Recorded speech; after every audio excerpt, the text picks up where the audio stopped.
this day and age, many of us do not have the energy that we feel that we should have. Many of us are maybe carrying a few extra pounds that we don't really want to be carrying around. We don't know how to jump out of bed in the morning anymore. Most of us, actually, the last time we did that, we're probably about 3 years old. And so we're all looking for something that will give us our energy back, that will make us feel as well as we know that we could. And this is where raw food comes in. So to me, raw food is mainly fruits, vegetables, nuts and seeds, unadulterated, so just kept as simple as it can possibly be. And because of my background as a chef, I also want to make sure that the food that I create for others to eat, and obviously for myself and my family, tastes fantastic. It doesn't have to be hard, it's actually very quick. It can be quicker than putting a casserole in the oven. And what I try and teach people is that to add more raw food and feel the difference. It doesn't matter what diet you currently have, whether you eat a lot of meat, whether you don't eat any meat, whether you eat halal, wherever it is that you are coming from your food cultures, you can still add more raw food and feel an amazing surge in energy, your well-being, and just life itself.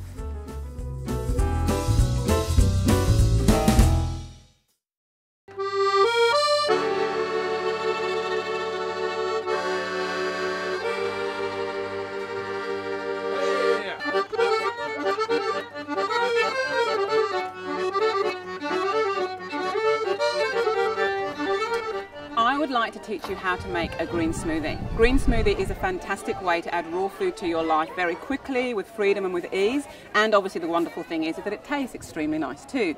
So very easy to make. All you need is a blender. And I'm just going to show you my basic green smoothie recipe. This is the one that I find that a lot of people really love, and we'll try it a little bit later because we're going to do some little taste tests later. It was Victoria Butenko who created the green smoothie, and I, like tens of thousands of others, are very, very thankful that she did. It is such a wonderful way to add raw food to your diet, to anything that you're already eating. For myself, I have it in the morning as my breakfast because it's full of fibre, so I feel like I've had a really great meal. And for other people, they like to sip it through the day, and also I've been known to have it as lunch as well.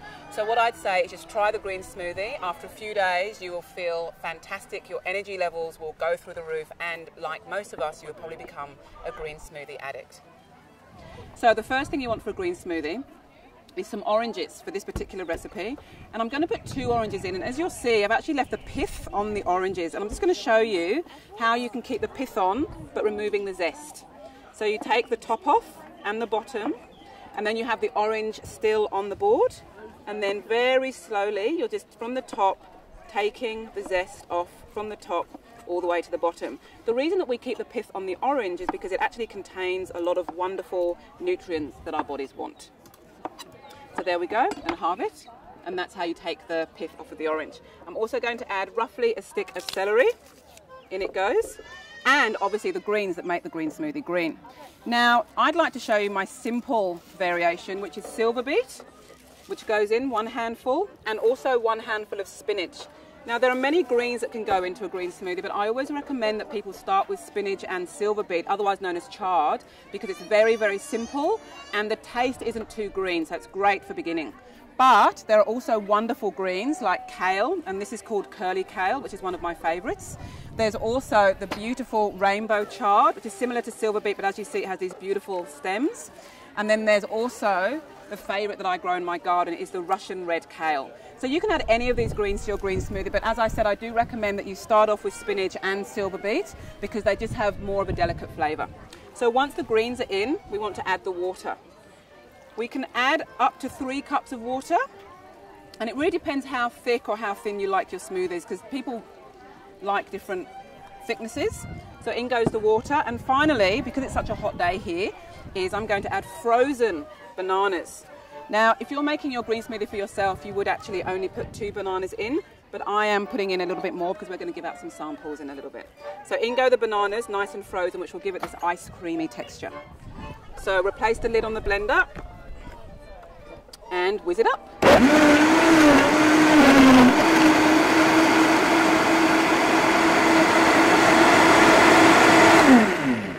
And that's it, that's how you make the green smoothie. And you may be wondering what is so fantastic about this drink.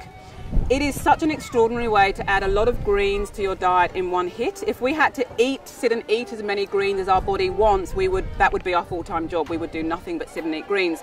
And if you think about it, that's all gorillas do. These amazing big creatures, and they just sit and eat greens every day. A lot of us have other things we want to do in our lives, so blending them up with fruit has them taste amazing, and also it's a great way to add fruit to your diet, and it has a lot of fibre, and we know that we all need to eat a lot more fibre. So we're going to pour out the green smoothie and see what people think of it. Excuse me, would you like to try a green smoothie? Sure. This is a blend of greens and fruit. You got a trial? Yes, have a trial. Oh, what is it? Green smoothie. I'm already enjoying it. I'm just looking at it. Delicious. I feel like saying, has it got a little bit of banana? It's got banana, orange, water, a little bit of celery, and spinach and silver beet. It's fantastic. Yeah. It's really nice. Yeah, no problem. My pleasure. Do you want to try one, Messi? Yeah. So thank you. Yummy, yummy, yum, yum. Do you like? It's good. And the greens are really, it is a smoothie. It's just that you add greens to it so that you get the greens that we should be eating, that most of us don't eat enough greens. So if we add it in something that tastes really great, then it's a good way of... I like it. Oh, good. Perfect. Enjoy, enjoy. Now, you can use whatever fruit that you want. I tend to use bananas because I absolutely love bananas. But if it's mangoes, if it's cherries, if it's plums, if it's anything that you love, berries are wonderful, all of the berries, and you just use them as much as you want, whether they're frozen, whether they're fresh, they're still going to make a flavourful smoothie. Because what you don't want is a green smoothie where you're holding your nose. That means you've made it wrong. You want to be drinking it, absolutely loving every single slurp, and very soon you are going to be jumping out of bed in the morning.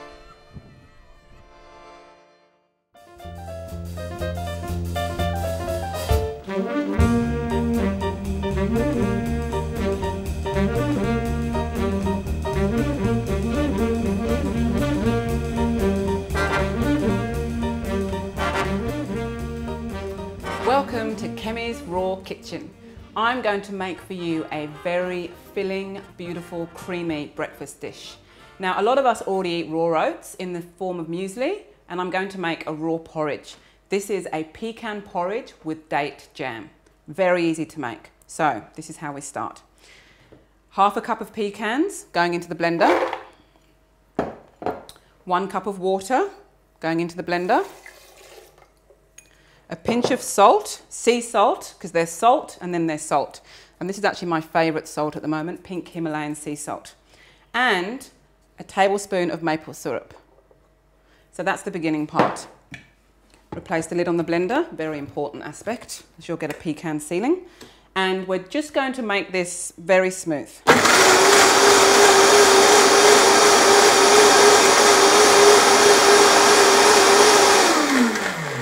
That's about it. You've essentially just made yourself a very, very quick nut milk. And now all we're going to do is we're going to add the oats. 1.5 cups of oats. And obviously everything's raw, so you don't want to get toasted oats, because it'll be a very different porridge. Okay, and we're just going to put these in for about 5 seconds.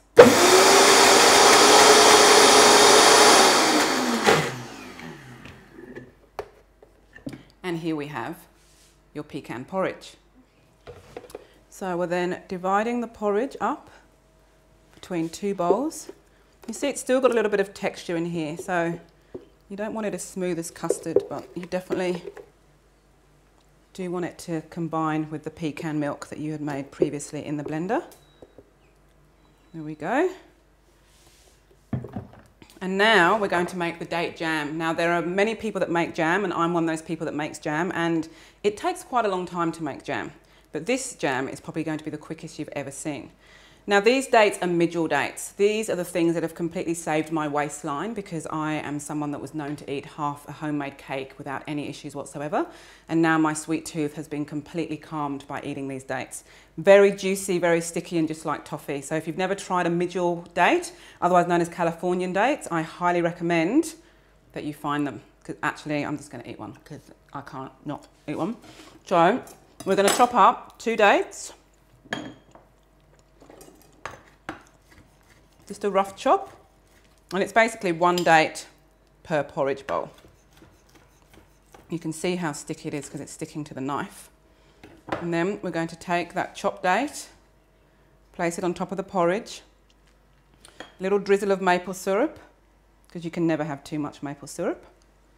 And to finish it off, a generous pinch of nutmeg. So that's your pecan and date jam porridge. Very filling, very satisfying, 100% raw and extremely creamy.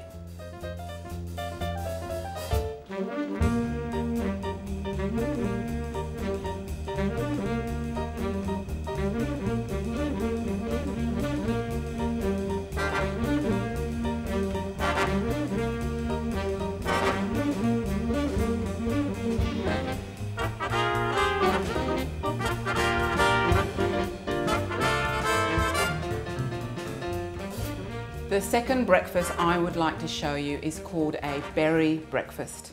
Very filling once again, just to get away from this idea that raw food isn't going to fill us up and we're going to need to go and fill up on other things instead. So I really want to show you breakfasts that are very, very substantial.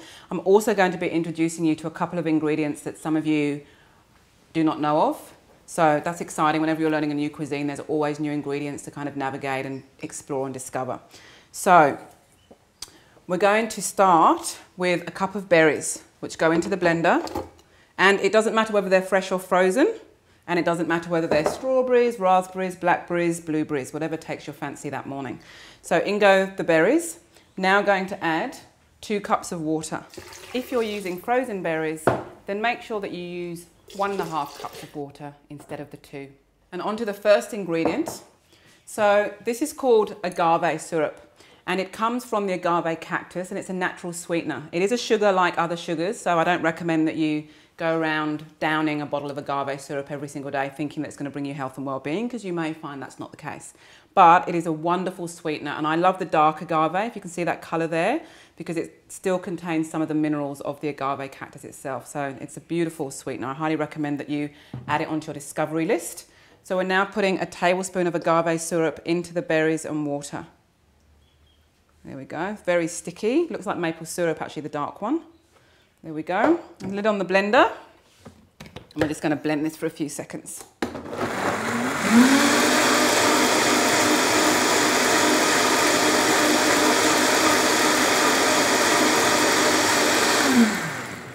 And that's that on the blending of the berries. We're now going to pour this into a bowl.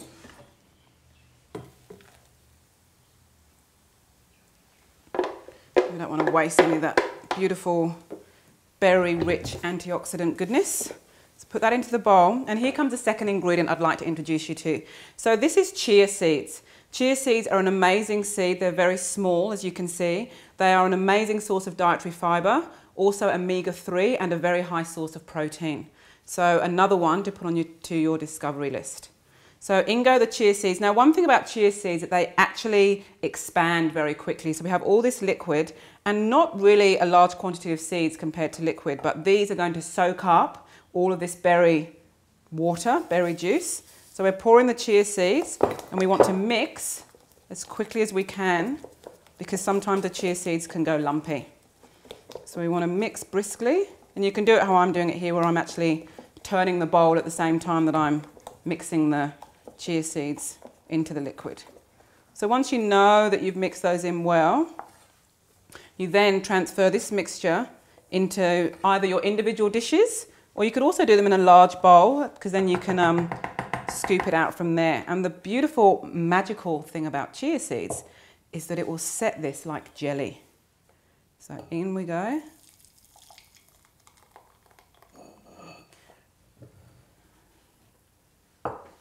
I can smell the berries.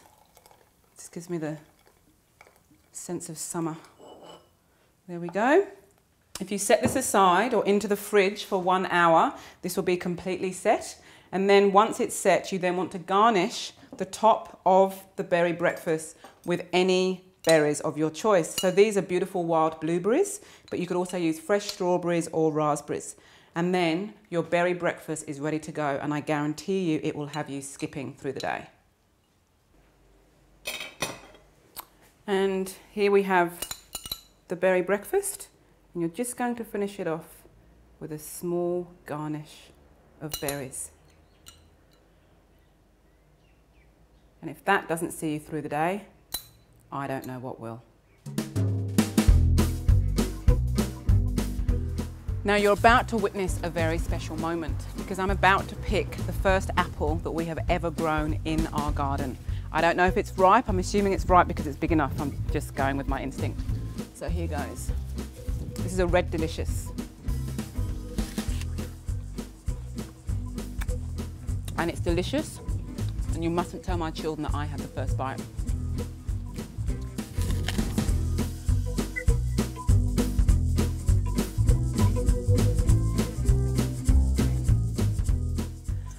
I love to play with multicultural foods and multicultural flavours. So now I'm going to take you on a little journey to America. Classic Waldorf salad, and I hear you ask, but doesn't that have mayonnaise in it? And this is where raw food is amazing because there's a lot of things in raw food that will adapt to the cooked versions, and because it's raw and nutrient dense, it's going to give you more probably than the cooked version would have anyway. So here we go.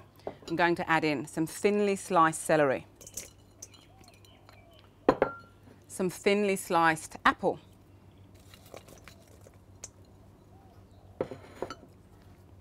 some sultanas, some freshly chopped parsley, and you can't have a Waldorf salad without the walnuts. You can go, the walnuts, just very, very roughly broken up. Just very roughly broken up. That goes in with some olive oil. And we just mix all this together. Once you've mixed that in, you're then going to add a couple of handfuls of spinach. Now, the classic Waldorf salad does not have spinach in, but I reckon if you're adding more greens to your life for energy and vitality, let's add them wherever we can. And the baby spinach is so lovely, it really does add something to the salad. So we've mixed all that in and we're going to make the mayonnaise, but it's cashew based. So raw cashew nuts, very creamy and great fat. Some water, about half a cup of water, roughly a tablespoon of lemon juice. Okay, yes, that probably was a little bit more than a tablespoon, maybe half of a lemon, and the clove of one garlic crushed. That goes in, on goes the lid, and we're going to blend.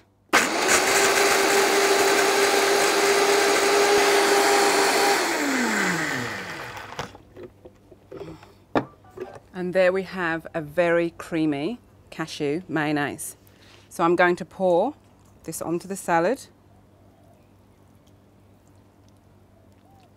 And there will be a little bit left over in the blender.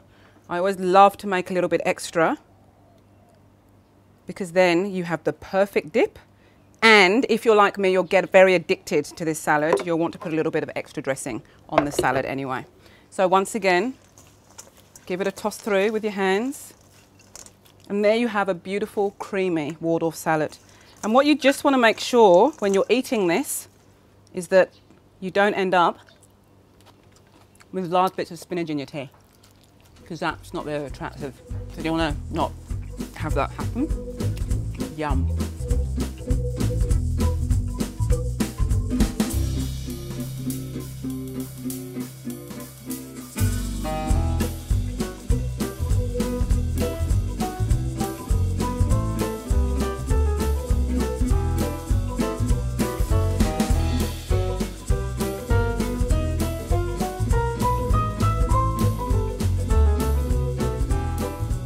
A really great way to know where your food comes from is to grow it yourself. And I know a lot of people are very nervous about planting things because they think they may die. But I have to tell you that I plant lots of things. I have a garden and lots of things die all the time, and I just plant something else. So I want to show you how to make a very simple herb garden. So simple that you're pretty much guaranteed that nothing is going to die, because I've chosen herbs that are actually all from the same region. They're all Mediterranean herbs, so they all require the same amount of watering, which isn't very much. So I think if you follow this formula, then you're pretty much going to have a really great herb garden for a very long time. So what I've done is I have filled this very small, this is actually an old wine crate, an antique wine crate. It's a very small, compact space, but any small pot, even white polystyrene boxes, a lot of people have used to make their first gardens. And the reason I suggest to keep it small is so that it's manageable, because a lot of us have very busy lives and you actually don't want to come back to acres of garden to have to look after, because that's when we find things start dying and it becomes too overwhelming and then we give up. So very, very small container. I've got here some Greek oregano, very hardy, beautiful, the sort of herb that goes on pizzas, but is also great in really robust salads. So what I'm going to do, I'm just very gently loosening the roots at the bottom of this seedling, just so that the roots can then spread out into the soil. So this is about 3/4, maybe even a half full of potting mix. I'm making a hole and I'm putting the plant in like that. I'm then bringing the potting mix all the way back over and pressing down firmly on there. And that's it. That's one seedling already potted. Now going to take you to the second one. This is some thyme. Once again, a beautiful herb, very, very aromatic, can be used on lots of dishes. And a lot of you may know to use this for roasting, but it's also wonderful in olive oil to make a thyme oil that you can then add to some of your raw dishes. So once again, we make the hole. I've just separated the roots a little bit and in it goes, covering it over with the potting mix and pressing down firmly. Now this potting bit is going to take a little bit of time, so what might happen now is that we might just speed it up a little bit.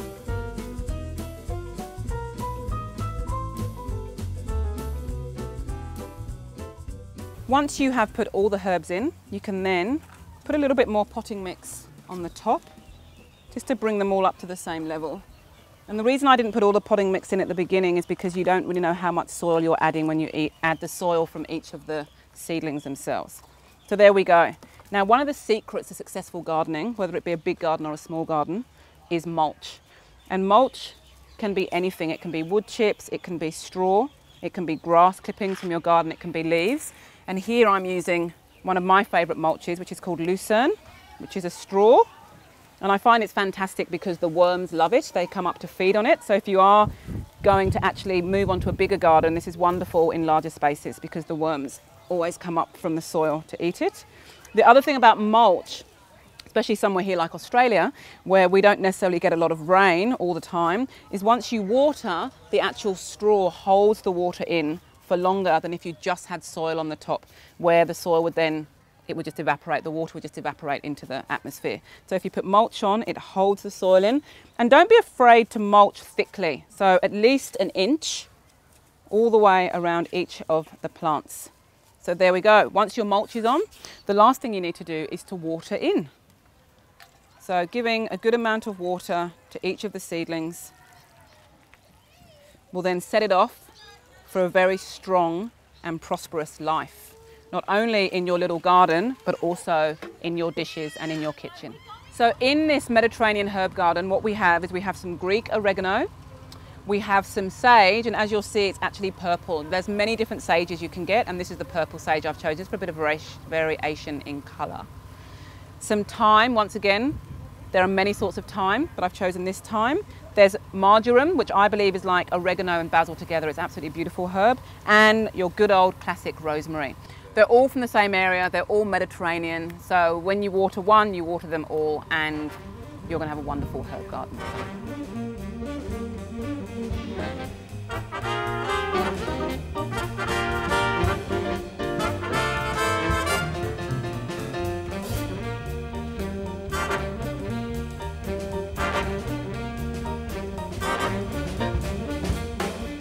Now I know there are many, many carrot salads in the world. There are probably as many carrot salads as there are people, but I have to say when I feel like I don't know what to make or what to eat, it always comes down to carrot salad for lunch for me. So I'm going to give you my very simple basic salad, and you're probably going to add things that you like or take away things that you don't like. So very simple. Grated carrot, 2 cups. 1/3 of a cup of currants. 1/3 of a cup of very thinly sliced red cabbage. Red cabbage is good, it has a lot of antioxidants in it over the white cabbage. 1/3 of a cup of sunflower seeds. Some freshly chopped mint. This is from our garden, so I know that it's absolutely flavour packed.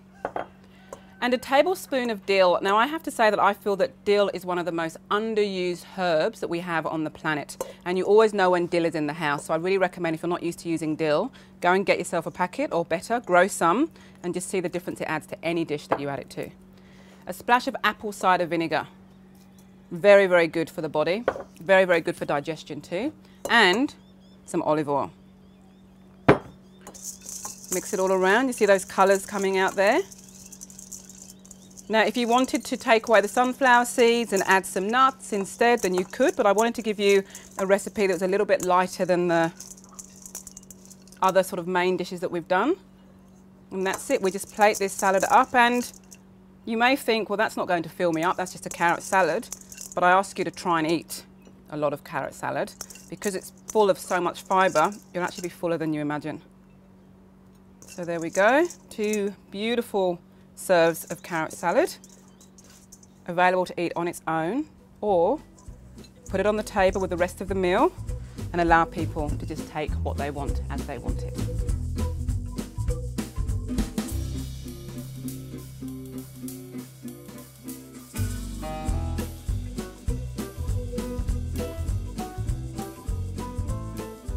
Many people are absolutely fascinated about what raw food is if it's not just salads.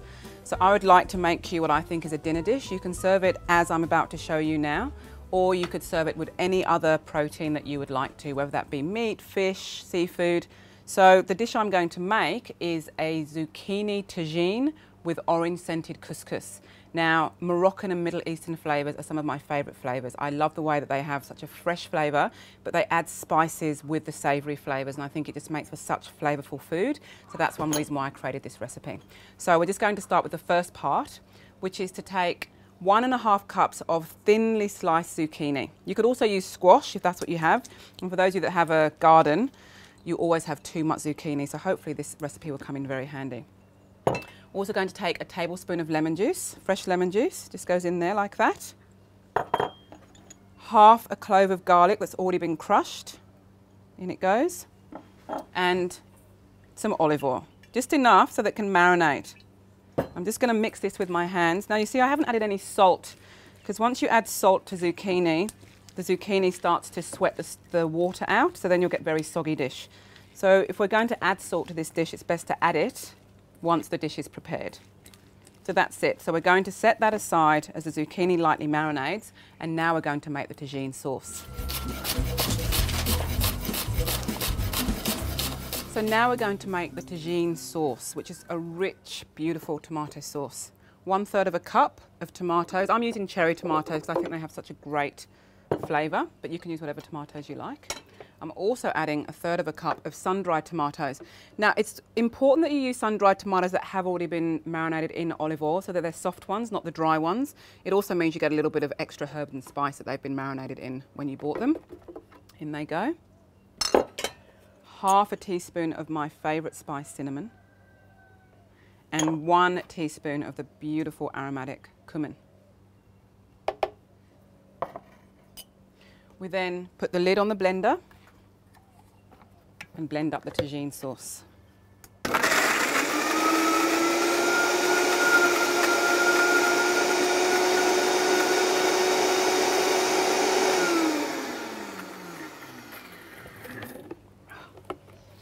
Now, it's not smooth, it's actually chunky, and that's what you want. You want some of those chewy sun-dried tomatoes to burst in your mouth as you're eating the dish. And we're going to put this on top of the zucchini.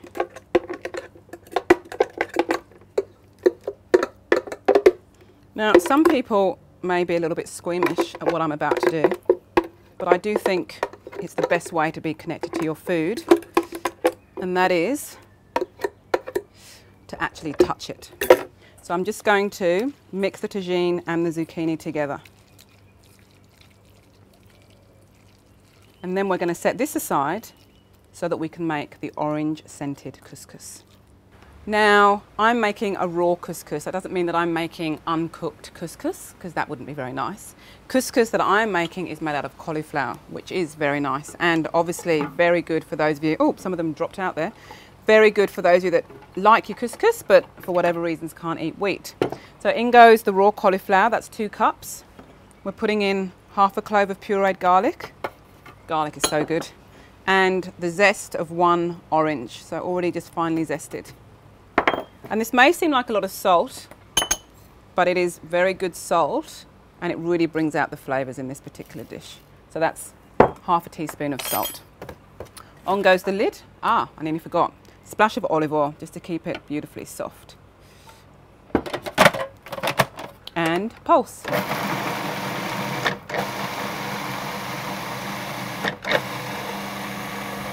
Now it's very easy to see it resembling couscous, so as soon as you feel that it has broken up enough, it's time to plate it up.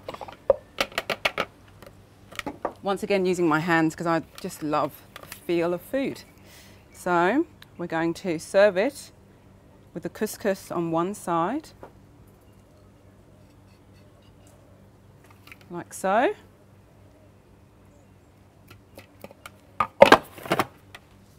And then we're going to add the zucchini and some fresh parsley, a couple of tablespoons of fresh parsley. There we go.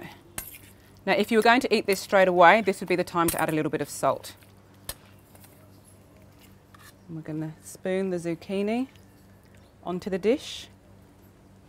Very juicy, very flavourful, and you may even feel like you're on holiday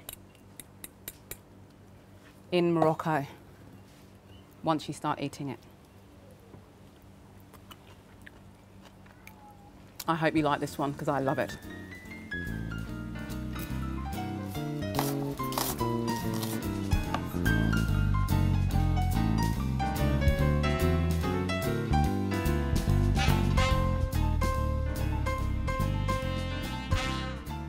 This dish is called the Mexican Super Bowl. So it's a dinner, it's a meal within itself. It could be a very hearty lunch as well, but I've created it as a dinner so that you'd be very satisfied afterwards. If you felt you needed to add something else, then you do, because remember you're adding the raw to whatever it is that you normally eat. So I think this is like eating sunshine because of all the flavours blended together. So we're going to start by making the dressing in the bowl, because I think the less washing up we have is always a very good idea. So we're going to put in the bowl a tablespoon of finely chopped red onion. Much sweeter than white. If you have to use white onion, I'd say maybe use a little bit less. Half a clove of garlic. We used half because it's a very large garlic clove, but if you have a real liking for garlic, then feel free to add a little bit more. A little bit of chili. This is very hot, fiery chili. It's optional, you don't have to add it, but they love chili in Mexico, so I wanted to do this dish justice. And in here I have a mixture of lime juice and olive oil. So that's our dressing made already in the bowl. Look at those colours already mingling together. Now all we're going to do is add the rest of the ingredients, but I wanted to show you a couple of ways of preparing certain ingredients. So I'll just put this to the side. One of them is sweet corn. Now if you haven't tasted raw sweet corn, you're in for a surprise. It's like just sugar popping in your mouth. And I have taken off the sort of papery skin, and I'm just going to take the kernels off of the cob. There are many, many ways of doing this. This is just the way that I do it. I just bring the knife along, and you see that very easily, once you've done one side, you can then sit it on the other side.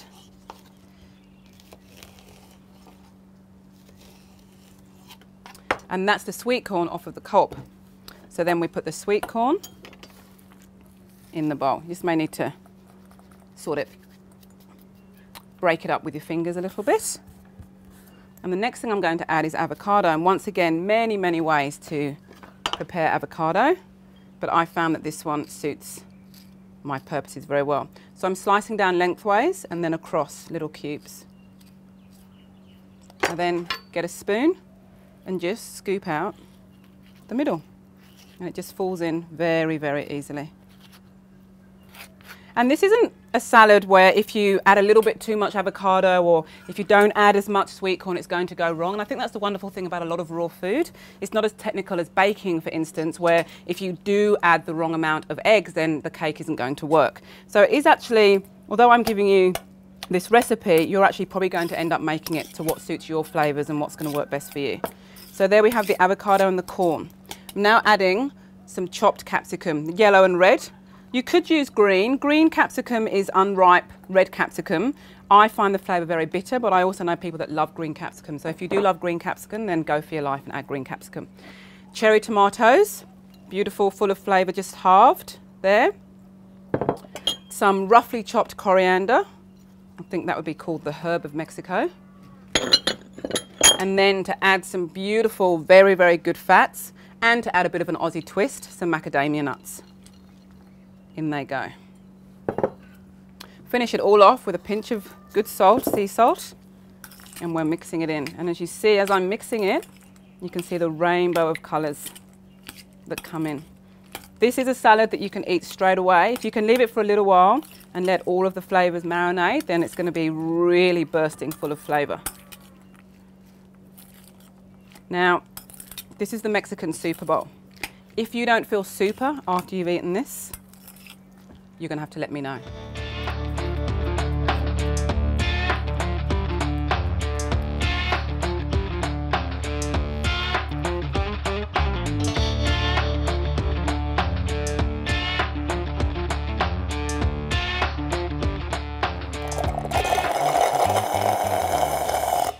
Oh, that's so good. Have you ever had the juice from a young Thai coconut? If you haven't, you are in for a treat. But the thing I have to show you first is how to get through this kind of very hard armour that it has. So this is not for children, but it's great for getting rid of the tension. Very big mallet, one coconut. You need a very firm surface. And there are many ways to open coconut. This is the way that I do it. I find this works most of the time. Doesn't mean it's going to work now because it's being filmed. We'll just see how we go. Okay, so I turn the coconut as I whack it. So think of something you're angry about and then turn, whack, turn, whack, turn, whack. There we go. I've got a little bit of a coconut shower, but there are worse things that happen. So we bring off the lid, and as you saw me demonstrating earlier, you then stick in a straw and slurp away.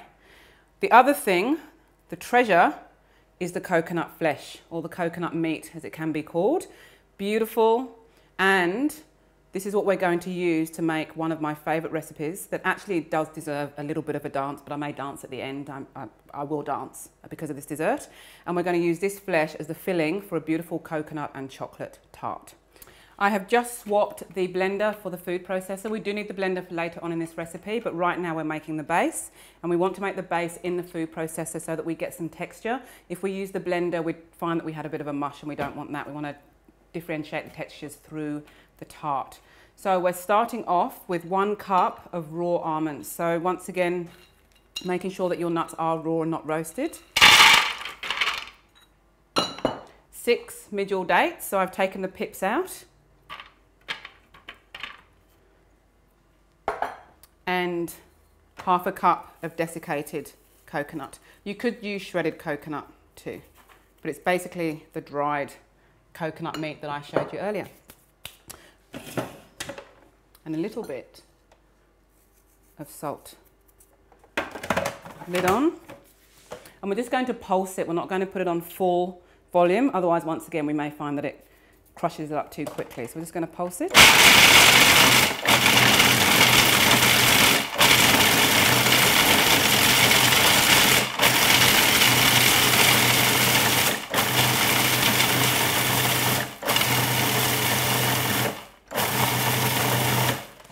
Once we've done that, you'll see the texture.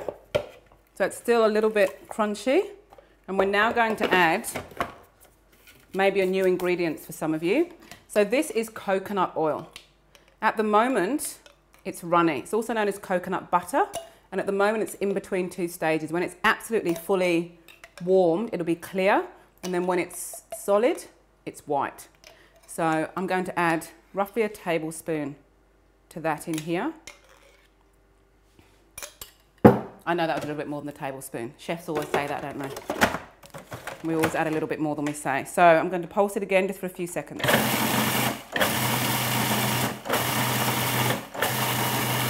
Now this makes the base and actually the garnish of the tart. So what we're going to do now is we're going to put half of this back into one of the bowls. The other half, we're going to add beautiful ingredients, raw chocolate powder. So this is called raw cacao, and it's just the cacao pod, seed, whichever you'd like to call it, crushed into powder. It has nothing added like most chocolate does. So it's very bitter, very pure, and fantastically full of wonderful things. So 1, 2 tablespoons of the cacao powder. Replace the lid. Just for a couple of seconds. And that's it. So this is the base. The base goes into the tart dish. And it's basically the pastry. If you were making a French tart or any other tart, you would need to knead the pastry, well, make the pastry, knead the pastry, maybe leave the pastry to set. So although this dessert does have a few processes to it, it's much quicker than most of the baked tarts that you may be used to making, or that I have been used to making. I used to spend a lot of time making pies and tarts in my bakery days, my baking days.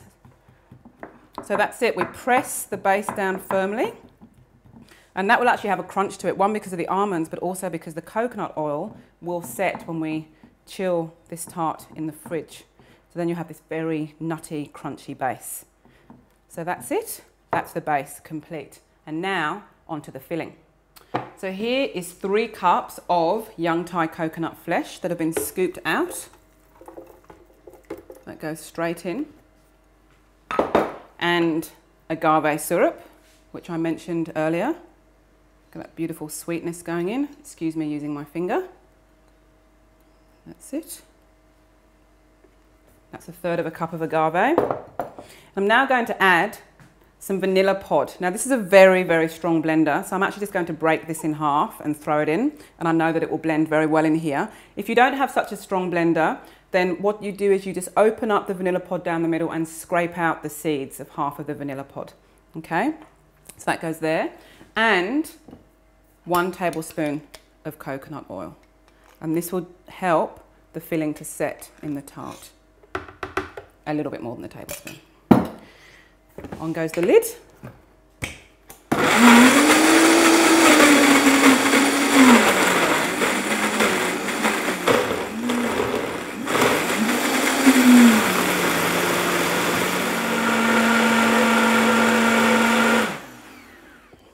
So here's the filling. It's quite smooth and it's definitely creamy.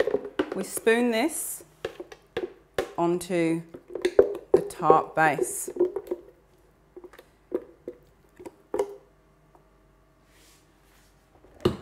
And gently spread it out evenly to cover the base. And you can see the little flecks of vanilla pod in there. So you get a nice hit of vanilla with every mouthful. And finally, for the topping, cacao powder. 1/3 cup, in it goes. Some agave syrup, in it goes. And a tablespoon of coconut oil. And we're just going to mix this together, and it's going to make a beautiful chocolate sauce. Not too sweet, because actually the filling itself is very sweet and very creamy. We're just mixing it up, and as I'm mixing this, and you may find this too, the coconut oil is actually setting. So you need to work very, very quickly with this one. You can see it's just incorporating itself there. That's it. And then we want to put this on top of the filling. And depending on the temperature of your kitchen, the time that you make this, it may just pour on like an easy liquid, or you may need to spread it a little bit like I'm going to have to now. So very, very gently, because you don't really want to pierce the filling that you have there already. Just gently moving it all the way around the tart.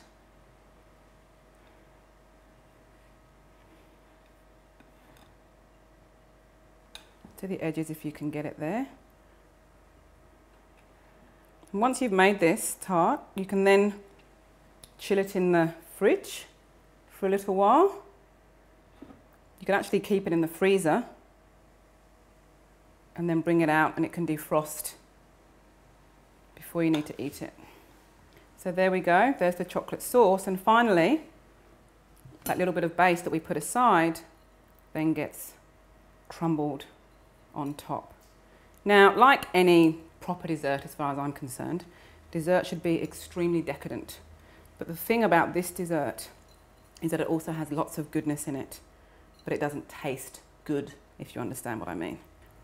It will give you a great sweet hit. And you may find, as many people do when they start eating raw desserts, is that you do not eat as much as you would of the baked ones because it's so full of goodness that you actually get full quick. Now, I wouldn't want to make a recipe like this and not taste it on camera, and just to let you know that it's okay. So let's see how we go. I know I said you could put it in the fridge, but you also don't have to do that.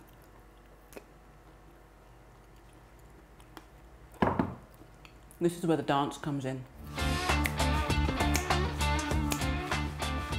That is a proper dessert, raw or not.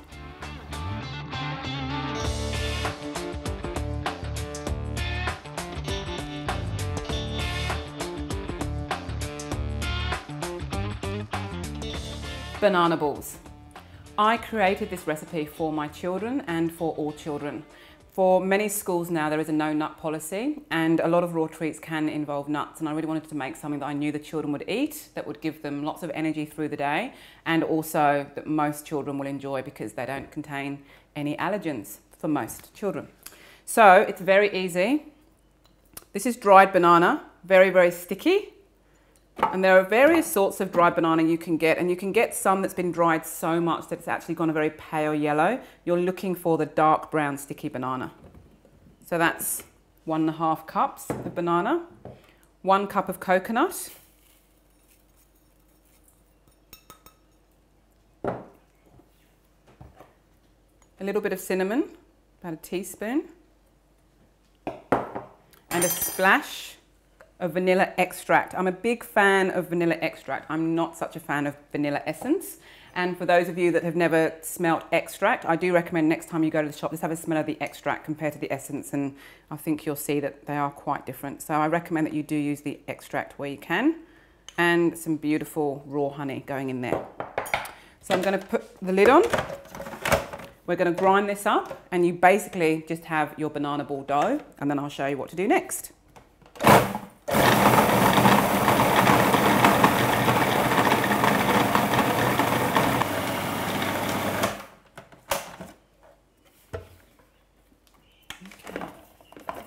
Once you've ground it up, and the good way to see how much you've ground it up is that when you hold it in your hand, that it actually sticks together. So I'll just transfer what are now crumbs into a bowl. Not only are these banana balls great for children to eat, but they are great for them to make. It's very easy for children to be able to just press a button on a blender. So they can kind of own this recipe as well, and then it's great for packed lunch boxes. They're great frozen as well for hot days, and you just make the balls like this. And there you go. This mixture will make up to about 20 banana balls, and they are a great addition to any packed lunchbox, and they're also a great addition for gym bags. So if you're doing a big workout and then you just need a little bit of something before or after, I highly recommend banana balls for the adults too.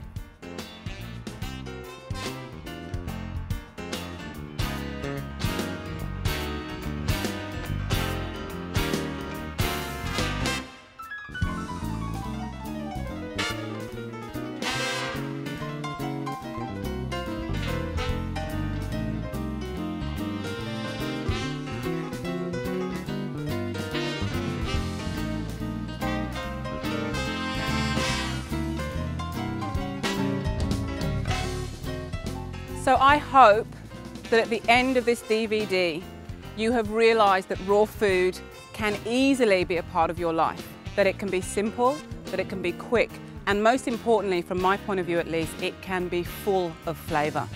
So I hope that you feel inspired enough to add more raw and feel the difference. Thank you very much for joining me.